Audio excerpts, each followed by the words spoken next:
I'm happy to come to a live stream today. Um, though I'm back, not in action for last 2 weeks, but happy to be here again and uh, talk to the community who have been generous enough to follow me. And thank you, LinkedIn, for 10,000 followers. And my growth on other platforms is also commendable, which I'm really proud of being consistent online.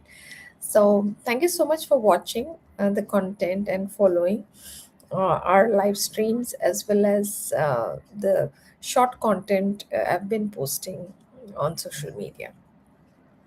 So today I'm taking this opportunity to to share something that I have recently launched, which is the Real Entrepreneur Podcast Visibility Accelerator. Now, this is an exciting opportunity for global visibility for women entrepreneurs, coaches, educators, and MSME leaders. Now, with this accelerator program, you get an opportunity to be featured on the Real Entrepreneur Show. And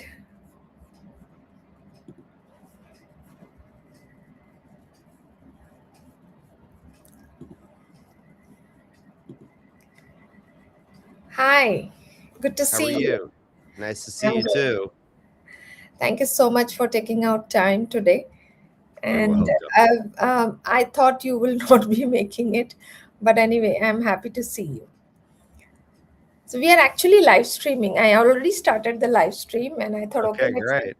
let me talk to the community. It's been 2 weeks. I'm not in action, so we are live already. So let me take this opportunity to allow you to introduce yourself.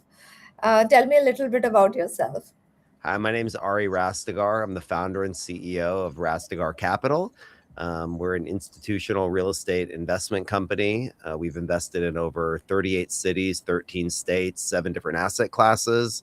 The bulk of our investments now are in kind of in the Texas area between Dallas, Austin, and San Antonio. We have a large project in downtown Phoenix. We build huge master plan communities with thousands of single family homes, apartments, office buildings, industrial facilities. We're working on a few very large data center sites at the moment. It's a very, very exciting time, very difficult time in the market for a variety of reasons. But at the Yeah, same time, in those difficulties, if you use the difficulties, therein you find the opportunity. absolutely. So we schedule this conversation, and it's a very interesting topic that I chose from your profile. So let me tell the topic of discussion today. It's going to be a 30 minutes conversation, and I have curated few questions for you. So for the audience, we were supposed to discuss on this LinkedIn Live, turning failure into your competitive advantage. And I see you have written a book around this topic as well. And can you share a little bit about what's the background about the book and how it came about, and we can then run into the questions. Sure. The title of the book is The Gift of Failure. And the title of the book came about from, you know, the only times I've ever really learned anything of value, I figured was through failure. And I think we've, as a culture, as a society, maybe as humanity, we've started to look at failure as something that is bad inherently. And when we look at young children, and I've thought about this a lot and I've used this analogy a lot, but when I have 3 beautiful young kids, and when they learn to walk, as parents, they try to stand up, they fall down, they stand up, and we cheer them. We say, "Great job, you did it. Go try again." And but at one point, maybe as we start to, and I've thought about when this tipping point happens, but there's a certain point close to when formal education starts. Certainly, by the time we get into kindergarten in the States, we start being shamed and for failing, and that goes against everything of how we learn. And we try something, we experiment, and then we have an experience, and then hopefully we take a learning and then we try again. We see what worked, what didn't. And this ebb and flow of back and forth is how, as humans, we learn technical skills, whether that's learning how to play the piano, whether learning how to be parents. Certainly there's a lot of failure, certainly for me, of, how that comes about. And maybe you get it right by your second or third kid. But my point in saying is the book was centered around changing the narrative around how we look at failure to something where failure is feedback. And if we use that properly and we keep the right perspective, there is no true failure. There is only temporary defeat. The only real failure is quitting. And as long as you don't quit, and as long as you endure, as long as you take a moment to learn, failure is just an imposter and is nothing. Yeah. Thank you so much for this message, Ari, because personally, I would say, as I'm raised in an Indian society here, and we were not allowed to fail. This was something that was taught very early. And for maybe 3 decades of my life, my whole life was all about no, not to fail. But it's not that it didn't happen. No, but no, you cover up. Like even if no failure, something very difficult to handle. And one of the biggest failures I had was in my first business, and that's where it really hit very hard. And I looked at failure in a different perspective, as you said. And no, not quitting, is a place where you see it as a failure. As long as you pursue, you keep learning from it. So Sure. I would say, in short, I have embraced the conversation around failure, and no, I'm now looking at it as lessons learned to Well, move on. I'll tell you something that is I find to be very ironic and very powerful is that winners fail and lose way more than losers. Losers lose much less. So if you have failed more, that is the actual indicative method that you are a winner. Yes, absolutely. Now, I've heard this conversation in another podcast where a coach was sharing, like, you can have a broke and highly respected person versus someone who is a billionaire or a millionaire, but having maximum number of failures and no rejections in The, his the more life. the more failures, the more rejections, the more chance to win. And this is reality. So the way that we look at failure is also like is just wrong. Like it's not and look, I'm an Iranian man. I'm an Iranian American man, and I share the same, cultural things that you have of there's a certain level of perfectionism, and look, a certain amount of perfectionism and pushing forward also creates a lot of success. I don't Yes. know if that creates a lot of fulfillment, but it Mm, certainly creates a lot of success and a lot of achievement. And we've come to learn that it's almost a cliche that people reach these high goals, become millionaires, billionaires, and they're fucking miserable. And so I was after a life of meaning. I wanted my life to mean something. I wanted the ultimate luxury for me is peace. And so these are very different objectives um, than I think that some people have. But the point is, if you are going to be successful in any way, shape, or form, from playing the piano to chess to being a lawyer, a doctor, a business person, an athlete, a parent, you must be willing to fail. And the first line of my book is, I hope you fail. I hope you fail a lot. Because then I know if you have failed and you continue to fail, it means that you didn't quit. And if you have pain plus reflection, you will have progress. And the in progress is how you create happiness. yeah. Yes. So very, very profound message and very powerful. Let's get into your expertise. Let's talk about some investment mistakes that you ever made, and that taught you more than any success ever could. Do you have anything to share here? Yeah, so many. I mean, when you're building a big business, you're constantly rebuilding the business every couple years if you're innovating. Yeah. We started as a fund to fund, investing with other operators in different asset classes, and then we made money, and then we had to create a new business around investing in multifamily, and then from there, I create a land business and a development business. So you're constantly building and tearing down and building and tearing down and constantly reinventing. The first, as you kind of mentioned, and I write about this in the book, my first big business was an entertainment business that failed miserably. Although I thought we did everything right. We saw it was an entertainment company. We had hired huge acts like Snoop Dogg and the Black Eyed Peas, and we had big corporate sponsors like Sports Illustrated, and back then MySpace, which was a big deal. Um, and then an ice storm hit the party. and Okay. and then we had a big party at the Playboy Mansion, and then Legionnaire's disease hit the Playboy Mansion and canceled it. And so in that moment, which was one of the more difficult moments of my life, my wrestling coach kind of came to my room and said, "Hey, bro, this is how you respond right now is going to be your whole life. Like, you have every reason to sit here and cry yourself to sleep. You have every reason to quit. You have every reason to be sad or upset. But if you get up and you go do it again, you're going to live a very different life. Like, this is the fork in the road."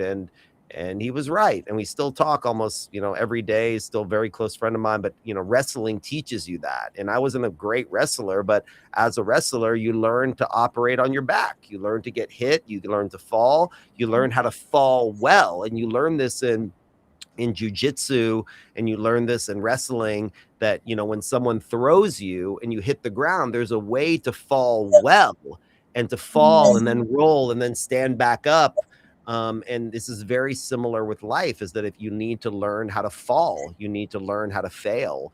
And there's a way to do it with elegance. There's a way to do it with humanity, and not dismissing your emotions, not, you know, acting like it doesn't hurt, but there's a difference between pain and suffering. Pain is, when I get hit in my arm with a baseball bat and I go like this, and, it's hurting and it's painful. Great. Suffering is when you sit in the hospital for 2 months and complain about how much it hurts, how much you messed up, this didn't work, my life is over. That's suffering.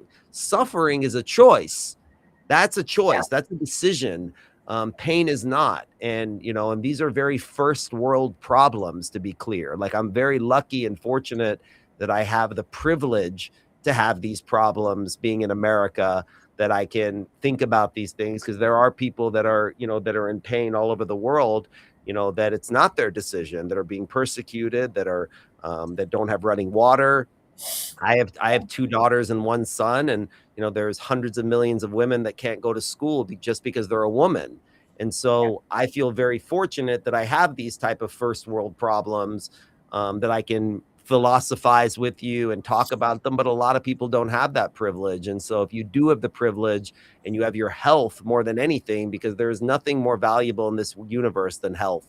Health Yeah. is the ultimate luxury. Health is the ultimate wealth. And if you have those and you have your faculties, in my opinion, get up and go do something, because then you'll be able to then make progress. And then if you're making progress, then you have the ability to possibly be happy. Yeah. So I would say falling and getting back on your feet and following, rather than sitting and cribbing and crying Not about. always getting on your feet, sometimes just getting on your knees. Sometimes, and there's a reason why all cultures pray on their knees. So sometimes when you fall, you can't get back to your feet. That takes Yes. some time, but you might be able to get up to your knees. And if you can get to your knees, you pray to whatever God, universe, infinite intelligence that you believe in, that you have the grace to be able to stand to your feet. Yes, absolutely. So this could actually take me back to my own journey, where I could get up and get up and get going and see new things, new perspective on moving around. So once you overcome those struggles, it's easy to look back and um, yeah, give advice, or maybe be at the good side. But when you are in the situation, it may be, really bad and ugly at times. But yeah, it is a phase. We need to go through to learn those lessons and move on. And it is a redirection. Any setback, it is a redirection, and for the If you good. want it to be, it doesn't have to be. You can be in that moment and it can be miserable and just stay miserable. So you have to make a decisions. Decisions control your destiny. Destiny is not something that is just decided. Destiny is a series of decisions, and you have a decision to make. So yeah, it doesn't have to be feedback. You can get kicked in the teeth and fall down, and it can mean that everything is fucked, or it can mean that it's just the beginning, or it can mean it's the end. You Yeah. decide what it's going to mean. You don't decide Yes. the circumstances, you decide the meaning. And that is one of the great gifts of being human, is that we can change the meaning of a circumstance in any given moment, if we decide to. Yes, absolutely.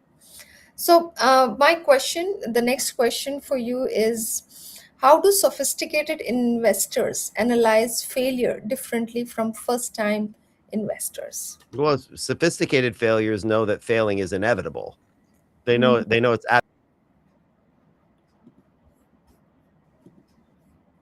real estate, any type of, they know that every deal is not going to make money. They know that. So they hedge against it. They control risk management. They protect their downsides. If you make 10 stock investments, sophisticated investors know that 3 aren't going to make money. If they're lucky, half of them will. Or, so when you know for certainty that you're going to fail, you protect your downside differently. And non-sophisticated investors or amateurs, they think they're going to win all the time. Yeah. And that type of arrogance and that type of exuberance, and I'm at the highest of that list. I was definitely there. I definitely thought the same thing. Amateurs think about making money all the time. That's what amateurs do. Sophisticated investors focus most of their time on how they could lose money. and they try to protect that. And that's Yeah. the big difference. Yeah. That's where the experience comes, and you learn from your mistakes, and no. This is why I And have so many gray hair, Ranjani. This is why I have so much gray hair from all the worrying and stress.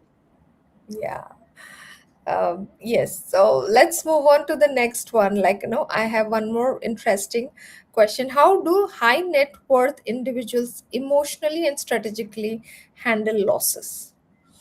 Um, you know, Not all are equal. Just high net worth, or high income, are people that are good at their job Yeah. usually, and there can be doctors or lawyers or engineers, and the mentality between an entrepreneur or an employee, and I've been both, is very, very different. And so the way people deal with loss is very personal. I can tell you, entrepreneurs process loss much, much, much different, than other people. And not everybody should be an entrepreneur, because the life of an entrepreneur, there is a place for everybody in this world, all levels of, and being in the construction business, you see people that pour concrete all the way to executives, and you need everybody to make the dream work. Teamwork makes the dream work.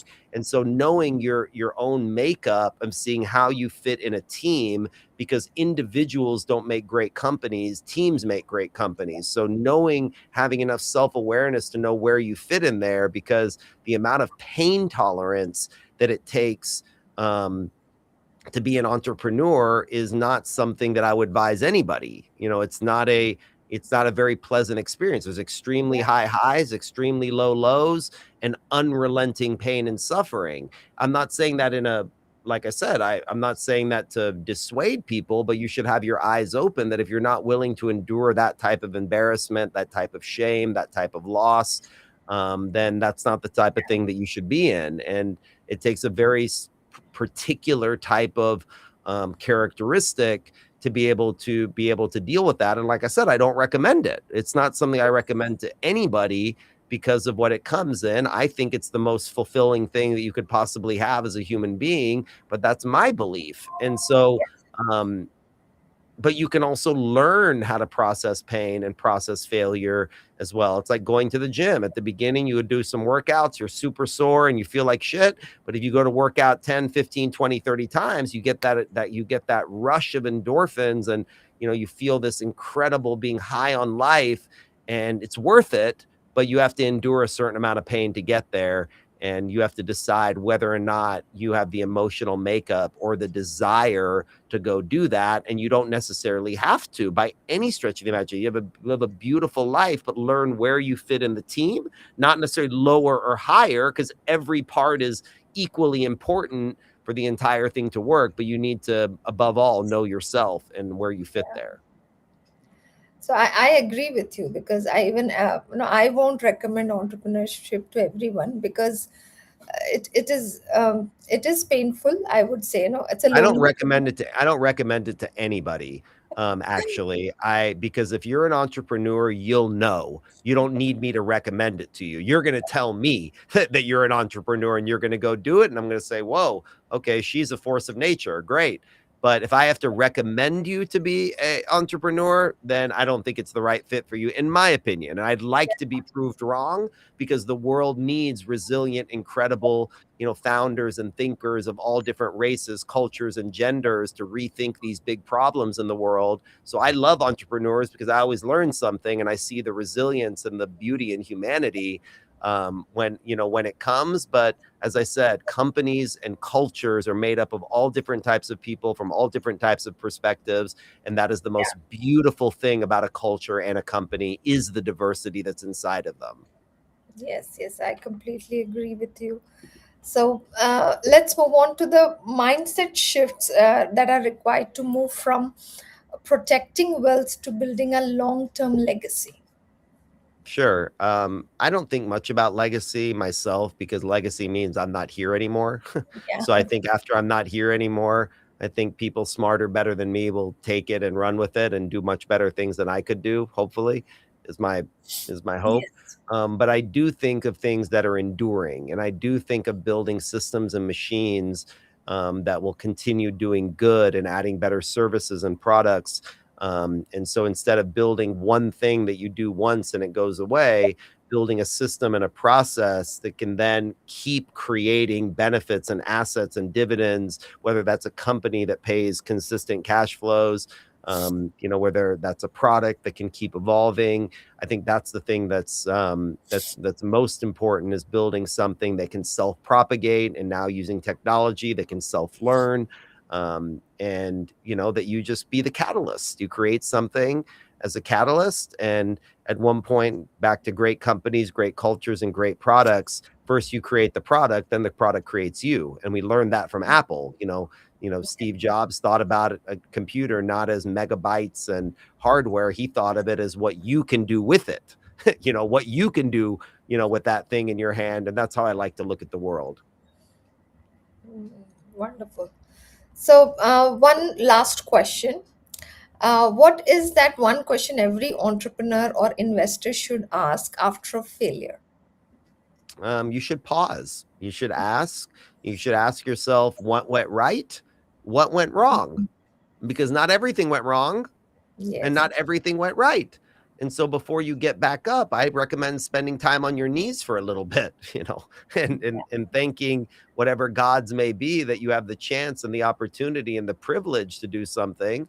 And then be very honest about what was good, what wasn't so good, what were the lessons, and be fair. Don't everything went wrong. That's bullshit. Not everything went wrong, and not everything went right. But if you can go and, Benjamin Franklin, when he made a decision, he would take a piece of paper and draw a line in the middle and write all the pros to do it, all the cons to do it. And I recommend a similar practice. Get a piece of paper or on your computer or whatever the hell you do, or voice note, and just be very honest about all the things that you learned, all the things that were great, all the things that weren't so great. And then take some time to pause, take some time to reflect, take some time to sit in your emotions. Don't get up so quickly. Stay on your knees. Give thanks for the privilege to do it, and then get up and do it again. Wow, beautiful. So though I met you for the first time today, but the philosophy and whatever you shared it is something that I also agree to, or I also walk that talk. And I'm very happy to host you and share a little bit from the perspective of what you're creating in 2026. Is there anything that you need from the audience or the people to learn or know where they can find you? What are the projects that you're working on that is really exciting? Yeah. Yeah, there's some incredibly exciting things, and there's also some incredibly difficult things. When you have global conflicts and stagflation, and there's a lot of stress in the market, and people are very scared. And again, with that said, the greatest companies in the world were built during chaos. So we're very defensive. We're very cautious on how we look at things. We're tightening up our operations. We're really looking at our expenses. We're honing in our team, and there's a time to be able to do that. It's not as fun as the times when money is flowing and deals are coming and capital's cheap, but this is the market that we're in, and it's very important to be hyper realistic about where you are and not be, not drink your own Kool-Aid like that. And so we're being very focused. We're doing some very innovative things in venture capital, in new technology with fintech, with AI, with software, how they integrate into our real estate platform. We're getting ready to build thousands and thousands of apartments and single family homes, industrial facilities, data centers. And we're at a point of massive innovation and stepping up from just simply being real estate operators to being investment managers across global platforms. And so this is a time that there is incredible opportunity. I've never seen more opportunity in my life, but you're going to have to work for it. You're going to have to work twice as hard for half the profit. And that's what happens in this type of work. But there's seasons to how the world works. There's seasons and cycles of how the market runs. And we are in a winter season. And the winter season, you bundle up, you hunker down, you get to work and you push through. So when the spring comes, you're strong and you're Yeah. resilient and you're ready to harvest. Wonderful. And And you can go to you can put this all in your notes. You can go to rastegarcapital.com to look at our website, see what we do. You can find us at Rastegar on Instagram. You can find my book, The Gift of Failure, on Amazon. You can Google my name and see we're pretty active on all the different platforms. And you can reach out and tell us what your interests are. And we have investors from all over the world that come into these projects that we are delighted to serve and create value for. And if we can help you, reach out. We'd be happy to talk with you. wonderful. Thank you, Ari, for your time and your effort, and your message that you shared reaches entrepreneurs and investors who have been looking to hear this, especially at this time. And would love to have you again as my guest, maybe some other topic, some other time. Until then, see you and take care. Thank you And so much for have a having me. great time. Yeah, take care. Bye bye.